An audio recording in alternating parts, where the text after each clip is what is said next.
Hello, kindergartners. This is day 4 of our Sea Stars shared reading.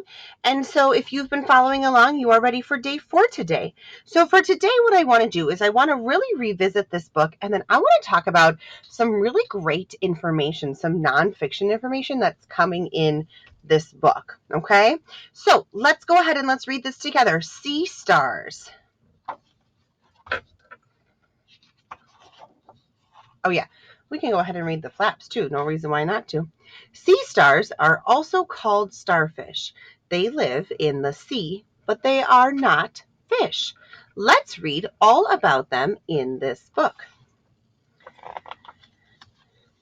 This is a sea star. A sea star is a starfish. Now, kindergartners, you're probably thinking, I don't really need Mrs. Rashke to point, but I always point when I'm doing an activity like this because I want you to be able to match my voice. And so I'll point sometimes, but then I'll also give us practice to follow with just our eyes, okay? Sea stars live in the sea, but they are not fish. They do not have fins like fish, and they cannot swim. Remember, we learned that even though we think they're fish, they're not actually fish.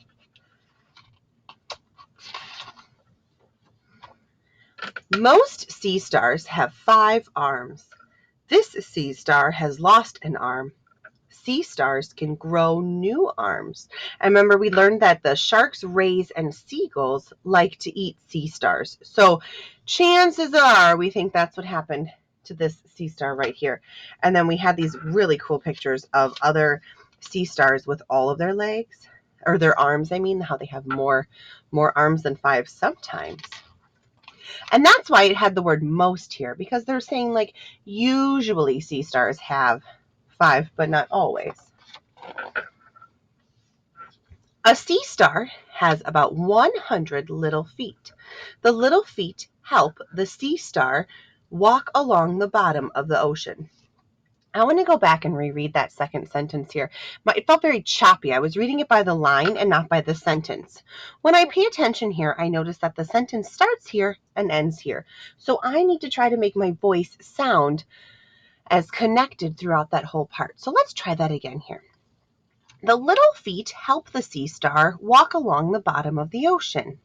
Much better.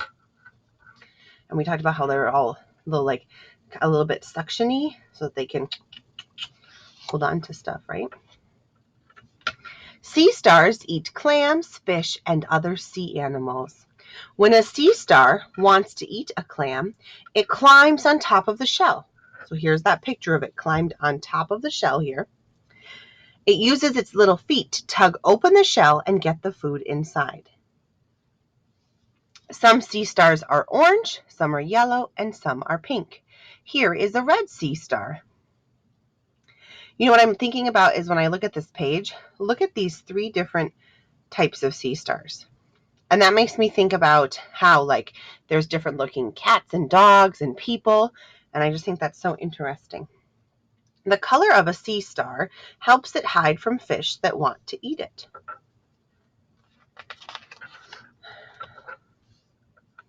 Most sea stars have bumpy skin. The bumpy skin helps them hide. It helps them look like the rocks in the ocean. So there's that another example of the camouflage. Not only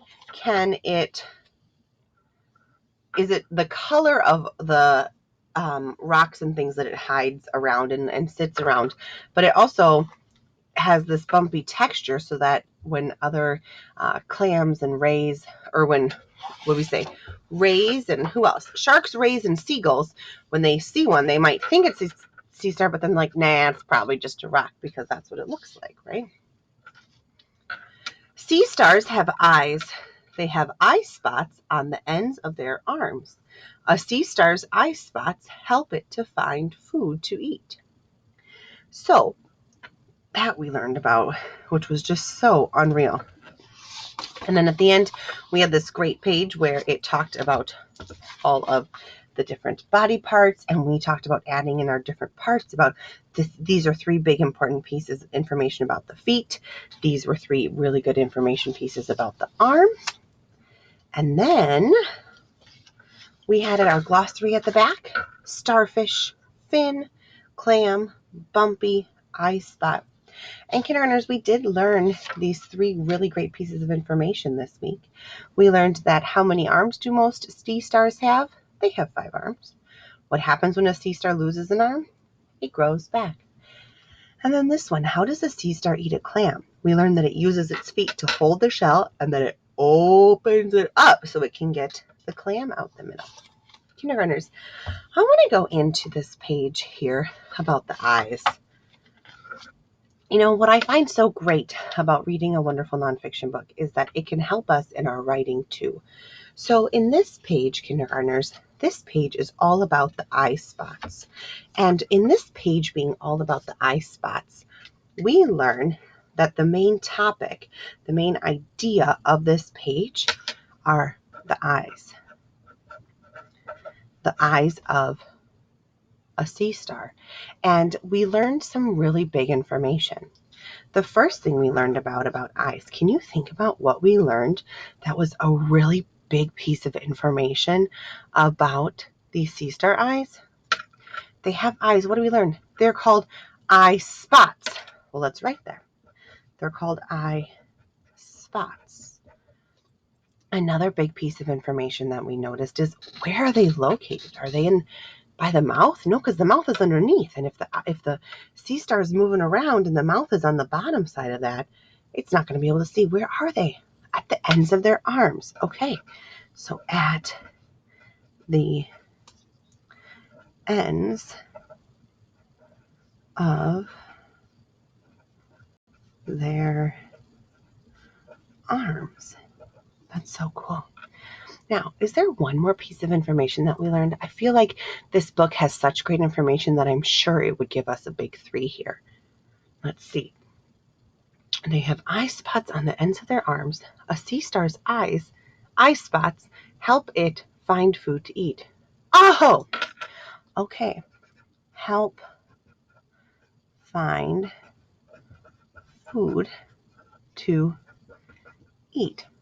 Wow, kindergartners, what a great example of taking something that you know about and writing all about it, telling about what the topic, sea stars have eyes, that would be the topic, and then giving 3 pieces of information.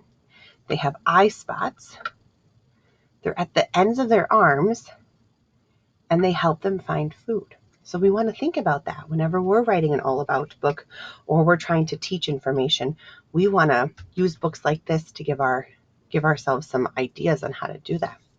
Awesome job, kindergartners, today. We worked super hard, and I can't wait until tomorrow. Talk to you later.